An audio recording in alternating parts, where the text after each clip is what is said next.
ભાવનગર શહેરમાં મુખ્ય બે પ્રવેશદ્વાર પાસે રોડ બનાવવાનું કામ ચાલી રહ્યું છે. નારી ચોકડી તરફ ફ્લાયઓવર બ્રિજનું કામ ચાલી રહ્યું છે અને આધેવડા તરફ રોડ બનાવવાનું કામ ચાલી રહ્યું છે. બંને કામોની સમય મર્યાદા પૂર્ણ થઈ ગઈ હોવા છતાં કામ પૂર્ણ થયું નથી. તંત્રની બેદરકારીને કારણે સ્થાનિકો ભારે મુશ્કેલીનો સામનો કરી રહ્યા છે. બંને કામો પણ ધીમી ગતિએ ચાલી રહ્યા છે. ત્યારે છેલ્લા કેટલાક મહિનાથી શહેરમાં આવેલ દુખીશ્યામ બાપા સર્કલથી નેશનલ હાઈવે અને ટોપ 3 સર્કલથી મોલવાળા રોડનું કામ હાથ ધરવામાં આવેલ છે. આ બંને રોડ ખૂબ જ બિસ્માર હાલતમાં હતા. હાલ આ રોડની કામગીરી ઝડપી કરવા માંગ ઉઠી છે. 3 મહિનાથી ક્લોઝ બંધ છે એ રોડનું કામ. લોકોને અવર જવરમાં કેટલી હેરાનગતિ, પરેશાન. આ કોના કારણે? ફક્ત પૈસામાં રસ છે આ લોકોને. પછી કોન્ટ્રાક્ટર, શાસકો, અધિકારી ભેગા થઈને પૈસા ખાવામાં રસ છે. એટલે કોન્ટ્રાક્ટર ઉપર એક પણ જાતનું પગલું લેવામાં નથી આવતું. ટોપ 3 થી અધેવાડા ગામ સુધીનો રોડ એનું અત્યારે કામ પ્રગતિમાં છે, ખોદાણની. અને એની પછી માલેશ્રી નદીથી બીએમસી હદ સુધીનો એમાં પણ એ કામ પ્રગતિમાં છે. ટોટલ પ્રોજેક્ટ કોસ્ટ છે 38 CR. અમરેલીમાં કોંગ્રેસે બિસ્માર રોડને લઈને વિવિધ બેનર્સ સાથે વિરોધ કર્યા. વડિયા કોંગ્રેસ નેતા, કાર્યકરો અને આગેવાનોએ બેનર્સ લઈ ભાજપ વિરોધી નારેબાજી કરી. છેલ્લા 2.5 વર્ષથી વડિયાથી બાટવા દેવળીનો રોડ બિસ્માર હોવાનો કોંગ્રેસ કાર્યકરોએ આક્ષેપ કર્યો. વિરોધ દરમિયાન કોંગી કાર્યકરોએ જય શ્રી રામના નારા સાથે રામધૂન બોલાવી બિસ્માર રોડ બનાવી આપવા માંગ કરી. સમાચારોમાં હાલ રોકાઈશું એક વિરામ માટે. આપ જોડાયેલા રહો ગુજરાતની number 1 news channel news 18 Gujarati સાથે.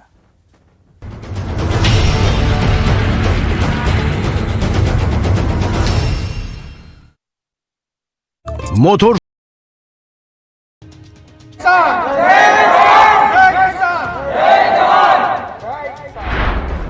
2 દિવસ બાદ ફરી એકવાર ખેડૂતોએ કોડીનાર યાર્ડને માથે લીધું. યાર્ડમાં મગફળી સહિતના પાકના યોગ્ય ભાવ ન મળતા ખેડૂતો રોષે ભરાયા.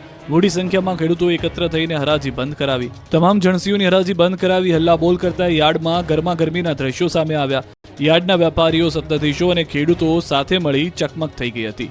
પોષણક્ષમ ભાવ ન મળતા ખેડૂતોએ ઉગ્ર રજૂઆત કરી. રોષે ભરાઈને હરાજી બંધ કરાવી રોષ ઠાલવ્યો. જેથી યાર્ડમાં વહેલી સવારથી પોતાની જણસીઓ લઈને આવેલા ખેડૂતોને ધરમનો ધક્કો થયો. શનિવારે પણ કોડીનાર યાર્ડમાં ખેડૂતોએ ખરીદીને લઈને ટકટક કરી હતી. મગફળીની ખરીદીમાં ટેકાના ભાવે ખરીદી કરવાની માંગ સાથે હોબાળો કર્યો. હાલ 1000 થી 1215 રૂપિયા સુધી મગફળીના ભાવ યાર્ડમાં મળે છે. ખેડૂતો દ્વારા સરકારના ટેકાના ભાવ મુજબ રૂપિયા 1356 મુજબ હરાજી કરવા માંગ છે. સાથે સાથે ખેડૂતોનું કહેવું છે કે સરકારમાં મગફળી દેવામાં વારો આવતો નથી. પેમેન્ટ પણ મોડું મળે છે, જેથી ખેડૂતોને ખૂબ મુશ્કેલી પડે છે.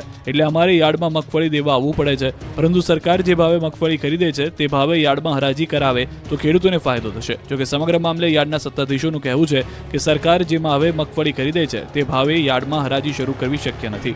કારણ કે અલગ અલગ ગુણવત્તાવાળી મગફળી આવે છે. નબળી ગુણવત્તાવાળી મગફળીના પણ ઊંચા ભાવ દેવા એ વેપારીને પોસાય તેમ નથી. ગીર પંથકના ઇકો સેન્સિટિવ ઝોનનો વિરોધ દિવસે ને દિવસે ઉગ્ર બની રહ્યો છે. ત્યારે સોમવારના 196 ગામના લોકોએ ગીરના વડા મથક સાસનને ઘેરીને હલ્લાબોલ કર્યો. જૂનાગઢ, ગીર સોમનાથ અને અમરેલી જિલ્લાના 196 ગામડાઓના ખેડૂતો દ્વારા ઇકો ઝોનને કાળા કાયદા ગણાવી વિરોધ કરવામાં આવ્યો. કોંગ્રેસ, આમ આદમી પાર્ટી અને ખેડૂતો દ્વારા બહોળી સંખ્યામાં સાસનના ભાલછેલ ખાતે ઉપસ્થિત રહ્યા હતા. ખેડૂતોએ આ કાળા કાયદાના વિરોધમાં વિશાળ ટ્રેક્ટર અને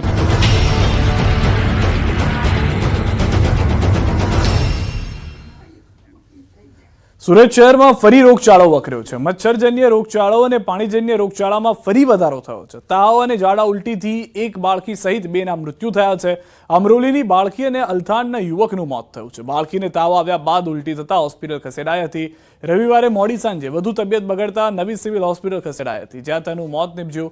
જ્યારે યુવકની રવિવારે ઝાડા ઉલટી થયા બાદ 108 દ્વારા નવી સિવિલ હોસ્પિટલ ખાતે ખસેડવામાં આવ્યો, જ્યાં ટૂંકી સારવાર દરમિયાન 48 વર્ષીય શૈલેષ રાઠોડનું મોત નીપજ્યું છે.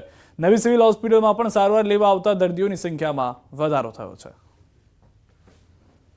સવારે પ્રીતિ શ્યામલાલ કરીને 1 વર્ષની બાળકી ઝાડા ઉલટી અને તાવની સાથે દાખલ થઈ હતી. અને તે જ રીતે એક શૈલેષભાઈ 48 વર્ષીય શૈલેષભાઈ પણ દાખલ થયા હતા.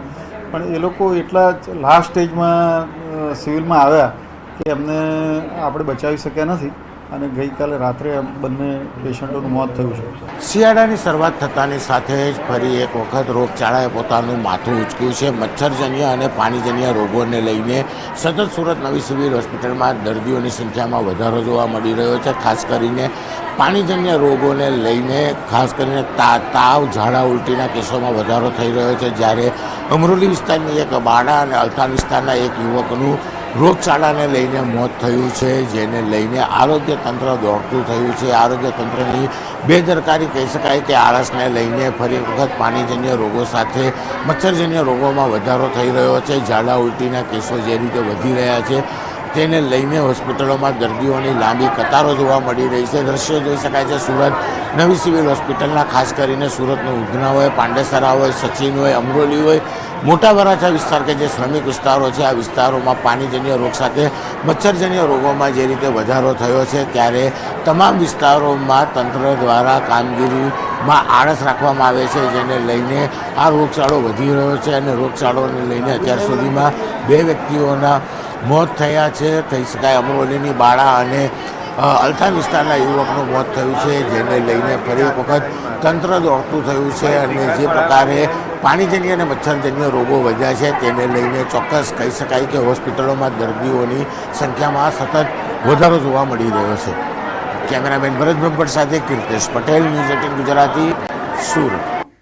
નવસારીથી સમાચાર. પાણીપુરી વિક્રેતાઓને ત્યાં તપાસ. ફૂડ એન્ડ ડ્રગ્સ અને આરોગ્ય ટીમનું સંયુક્ત ઓપરેશન. વિજલપોરમાં પાણીપુરીની લારીઓ પર ચેકિંગ થયું છે.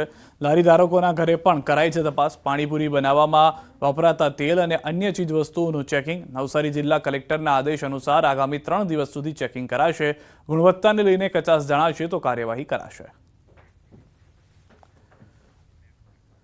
વધતા સાયબર ક્રાઇમના ગુનાઓ રોકવા અમદાવાદ પોલીસ અને સાયબર ક્રાઇમ દ્વારા સાયબર ક્રાઇમ અવેરનેસ અંતર્ગત કાર્યક્રમ યોજાયો. ક્રાઇમ બ્રાન્ચના જેસીપી શરદ સિંઘલે જણાવ્યું કે 1 વર્ષ સુધી આ કાર્યક્રમ ચાલશે. લોકોને જાગૃત કરવા સાયબર સાથે બુક લોન્ચ કરવામાં આવશે. લોકોમાં જાગૃતતા માટે વિવિધ પ્રકારના નાટકો પણ ભજવવામાં આવશે.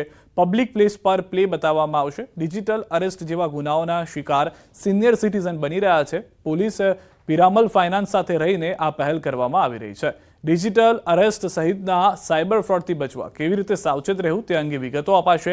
સાયબર ક્રાઇમથી બચવા માટે લોકો 1930 પર મદદ માંગી શકે છે. આ નંબર પર કોલ કરવાથી ત્વરિત મદદ પોલીસ તરફથી મળશે.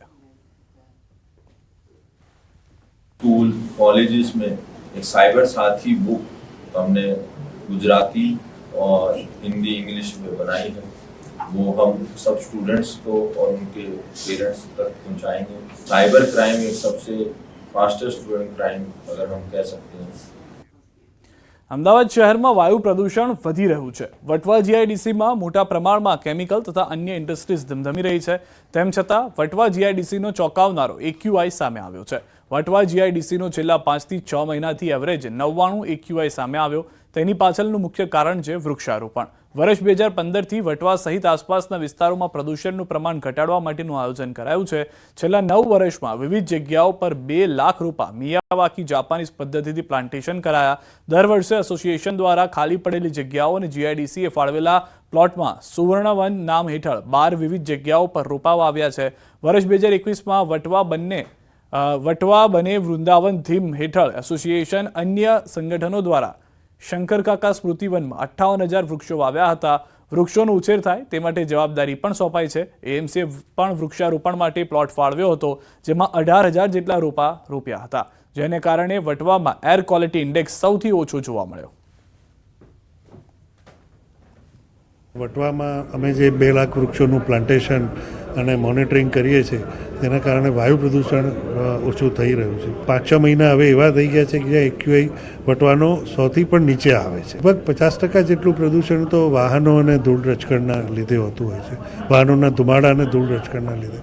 પણ ઇન્ડસ્ટ્રીનો શેર ખાલી 28% છે. 10 જેટલા સુવર્ણવન તૈયાર થઈ ગયા છે, જેમાં ટોટલ આપણે 1 લાખ સ્ક્વેર મીટરમાં 2,12,000થી વધારે વૃક્ષો વાવી ચૂક્યા છે, જેમની ઊંચાઈ લગભગ 7થી 8 ફૂટ પહોંચી ચૂકી છે.